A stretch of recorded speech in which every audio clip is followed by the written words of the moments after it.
Le secrétaire à la défense américaine, c'est le ministre de la défense américaine, Lloyd Austin, qui est arrivé en Ukraine, encore une fois, qui va serrer la main de M. Zelensky, qui va lui taper sur les épaules et qui va lui dire, mon gars, t'inquiète pas, nous sommes avec toi, faut pas t'inquiéter, tu vas gagner cette guerre.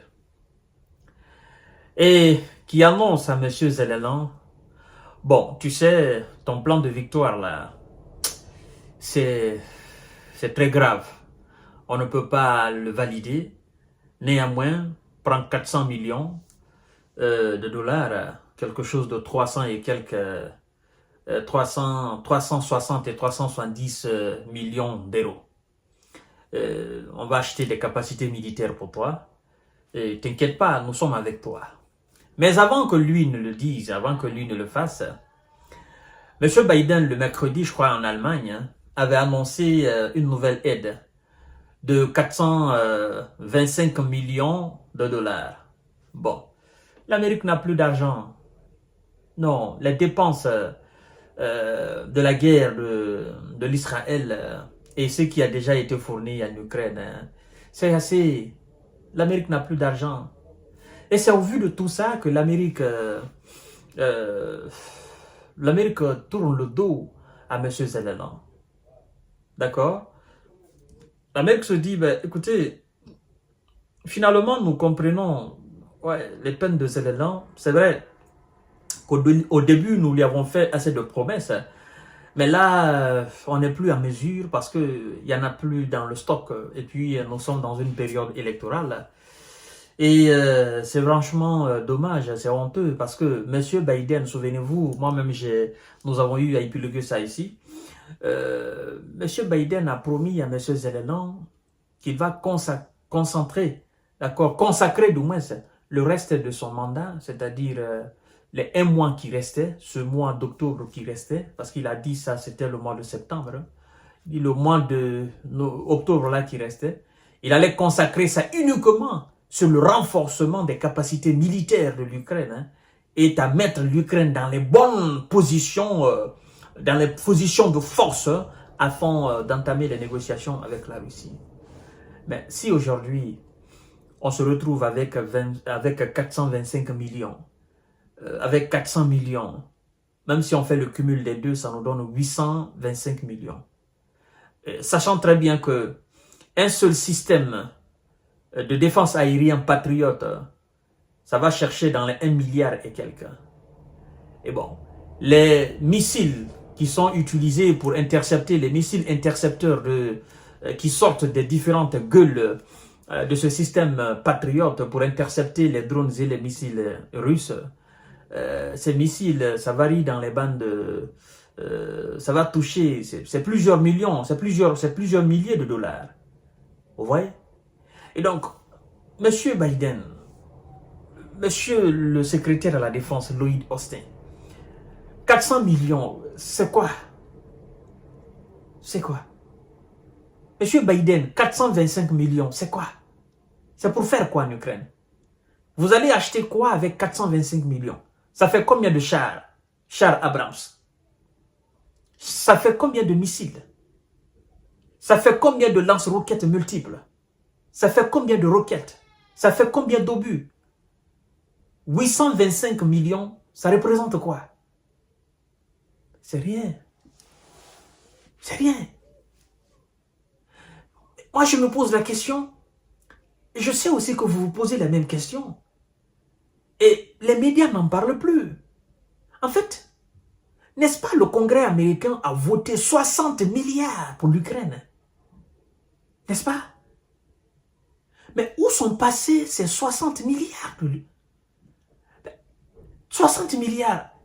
Après ça, M. Biden nous a dit qu'il donne encore 200 millions. Après, il a dit 400 millions. Après, encore 425. Et maintenant, 400 millions. Mais c'est quoi tout ça? Ou bien les 60 milliards ont été désapprouvés par le Congrès. Ou bien les 60 milliards, c'était juste on tape œil, quoi. Ou bien les 60 milliards, c'était une manière pour le Congrès de mettre la pression et de faire peur à Vladimir Poutine. C'est ça. Parce que, sincèrement, On en parle peu maintenant, mais n'oubliez pas quand même que ça a été adopté. 60 milliards. Il y a eu des tiraillements même entre les républicains et les démocrates à ce sujet. Mais finalement, ça a été voté. Mais l'Ukraine ne ressent pas ça. L'Ukraine n'a pas eu. Même 1 milliard dans ces 60 milliards, l'Ukraine n'a pas eu. Alors, qu'est-ce qui s'est passé? Sincèrement, je ne comprends pas. Parce qu'avec ces 60 milliards au moins, l'Ukraine pouvait s'acheter.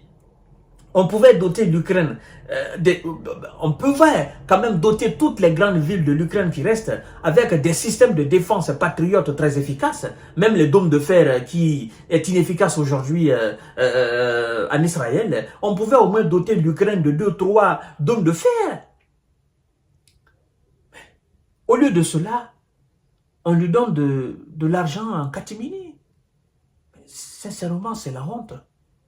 Monsieur Lloyd Austin, vous vous déplacez des États-Unis jusqu'en Ukraine pour aller annoncer 400 millions à M. Volodymyr Zelensky.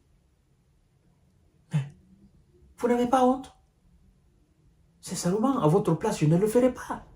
Je me contenterai des 60 milliards que mon congrès a voté pour l'Ukraine.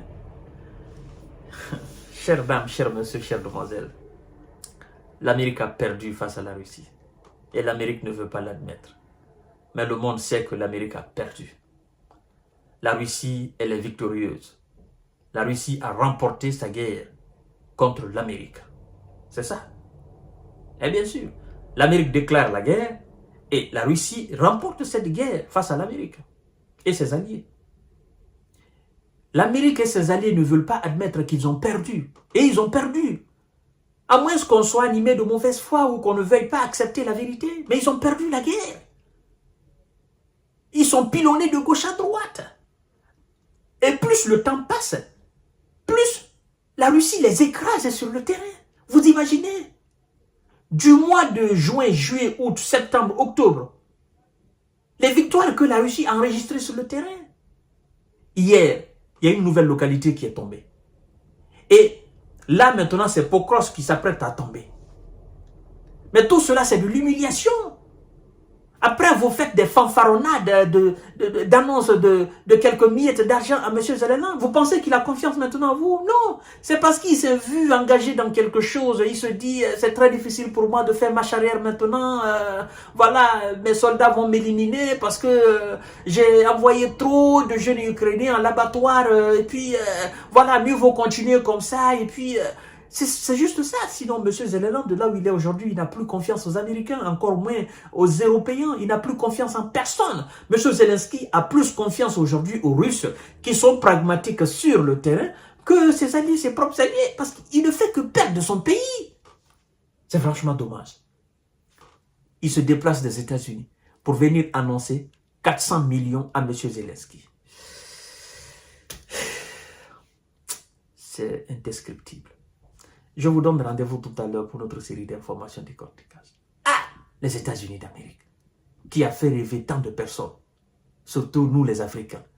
Quand on nous parlait des États-Unis, oh non, nous on se disait après le Dieu du ciel et de la terre, ce sont les États-Unis en termes de puissance. Mais là, mais non, incroyable. La Russie c'est le César, donnons à César ce qui lui appartient. C'est aussi simple que ça.